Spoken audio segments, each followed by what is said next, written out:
Caitlin Clark said when she got interviewed at Team USA camp, where she said, yes, we need to fight for things we want, but ultimately, we need to compromise. We need to compromise and we need to play basketball. The WNBA just lit a match and tossed it onto everything Caitlin Clark helped build. A vote went through. 98% of players raised their hand for a strike. Only 3 didn't. And now the internet is spiraling over one explosive possibility, that Caitlin Clark herself was one of the 3 who refused. This is no longer just a routine labor fight behind closed doors. This is a high-stakes gamble over whether the league is willing to put its first true global star on the altar for money that may never materialize. Owners have gone nuclear, openly accusing players of lying. Players are firing back, threatening to erase an entire season.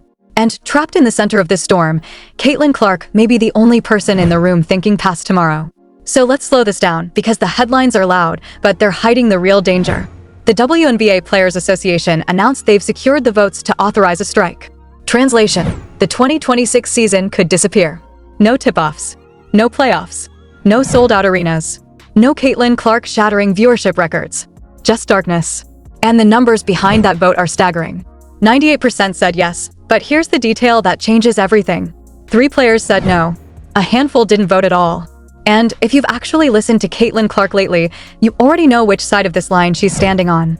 At Team USA camp, she dropped a quote that quietly detonated the union's entire narrative. She said, "We have to fight for what we want, but we also have to compromise. We have to play basketball." Not shouted, not dramatic.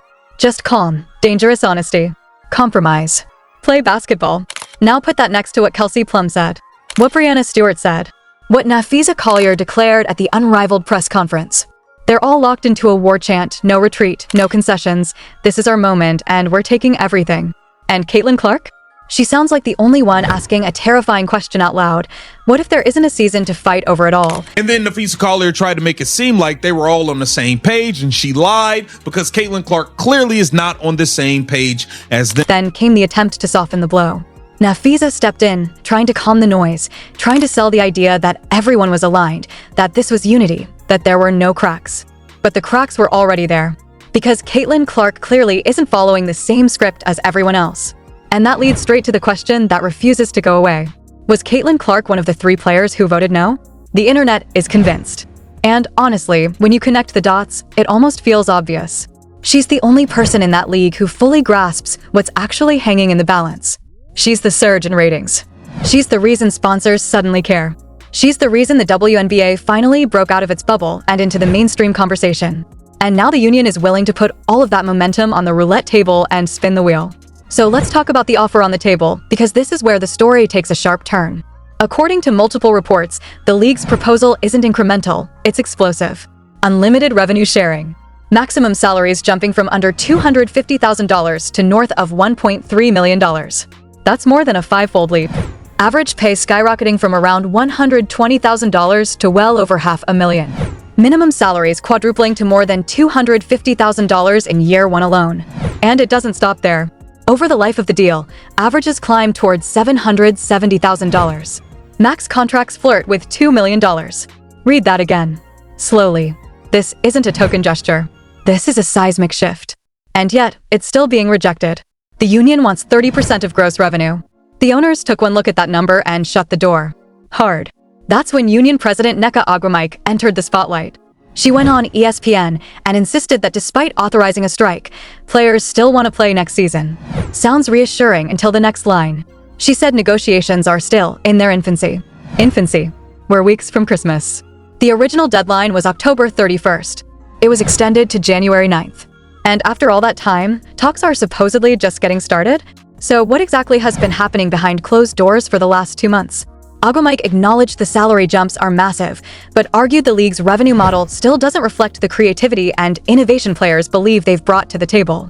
From the owner's perspective, that claim crossed a line. The ownership group released a statement accusing the union of misrepresenting the facts. They said strong offers were made. They said the public is being misled. That's not coded language. That's a direct accusation of dishonesty. So who's telling the truth? Are owners genuinely offering a historic leap forward while the players keep shifting the finish line? Or are the players demanding fair value while the league digs in its heels? Because from where this sits, both sides are locked in, staring each other down, daring the other to flinch. But here's the part nobody wants to say out loud. The biggest casualty in this war isn't ownership. And it's not even the players. It's momentum. The one thing the WNBA waited decades to finally capture. Caitlin Clark dragged millions of new eyes into a league that once struggled to fill seats. Sponsors followed. Networks leaned in. Deals started moving. This was the window. And now it's being pried open by a labor fight. Want to know the fastest way to kill momentum? Shut everything down. Ask baseball fans about 1994. Ask hockey fans about 2004. Casual viewers vanished and never returned. The WNBA doesn't have decades of loyalty to fall back on. They just got these fans. People who had never watched women's basketball before showed up for Caitlin Clark. Do you really think they'll wait around through a canceled season? Do you think they'll debate revenue splits and bargaining language? No, they'll change the channel. And that reality is exactly what Caitlin Clark seems to understand and what nearly everyone else appears to be ignoring. This league isn't the NBA. It doesn't have endless margin for error. It can't afford to play chicken with its own future. It needs games. It needs visibility. It needs to strike while the iron is white hot. Instead, the conversation keeps circling back to strikes, to shutdowns, to a union that approved the ultimate weapon and then insists it doesn't want to use it. So why authorize it at all? To intimidate ownership? To project unity? Because the only group truly rattled right now is the fan base. Aguamike framed the vote as a show of strength and solidarity, a declaration of worth. But here's the uncomfortable question no one on that stage answered. What happens to your value when there's no season? What happens when casual fans disappear? When broadcasters reconsider their commitments? The union believes it holds all the leverage. But does it? Owners can wait. Many have been covering losses for years. Most are billionaires with NBA franchises. This league is a passion project for them. For players, it's everything. It's their livelihood, their prime. And that window closes faster than most realize. Caitlin Clark understands this instinctively. She's 22 and already the most marketable athlete the league has ever seen. She could out-earn her salary in endorsements alone. And yet, she still wants to play. She still wants the league to grow. Because she understands the simplest truth in business and sports.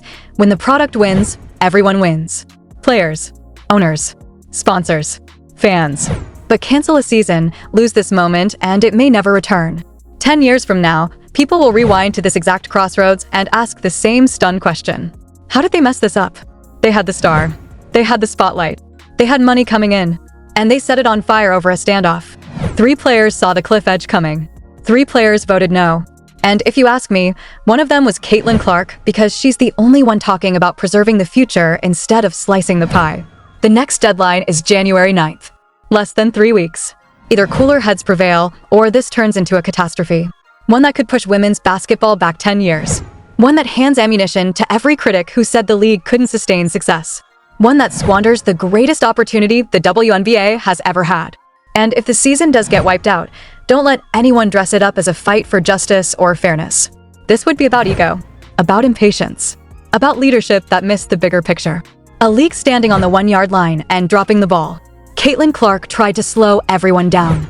She said compromise. She said play basketball. 98% said no. Let's threaten to burn it all instead. Now the league sits on a razor's edge, staring at either its most successful season ever or a self-inflicted collapse. January 9th is coming fast. The real question isn't how much money is enough. It's whether this league values its future more than its pride. And judging by how this is unfolding, optimism is hard to find. 3 players voted no. Everyone else voted to risk everything. History will remember this moment, and it will remember who tried to save it. I know where I'm placing my bet. Now it's your turn. Did Caitlin Clark vote no? Should the players accept the deal or keep pushing? Because the next chapter is about to get uglier, and when the dust finally settles, one side will look brilliant and the other will have a lot of explaining to do.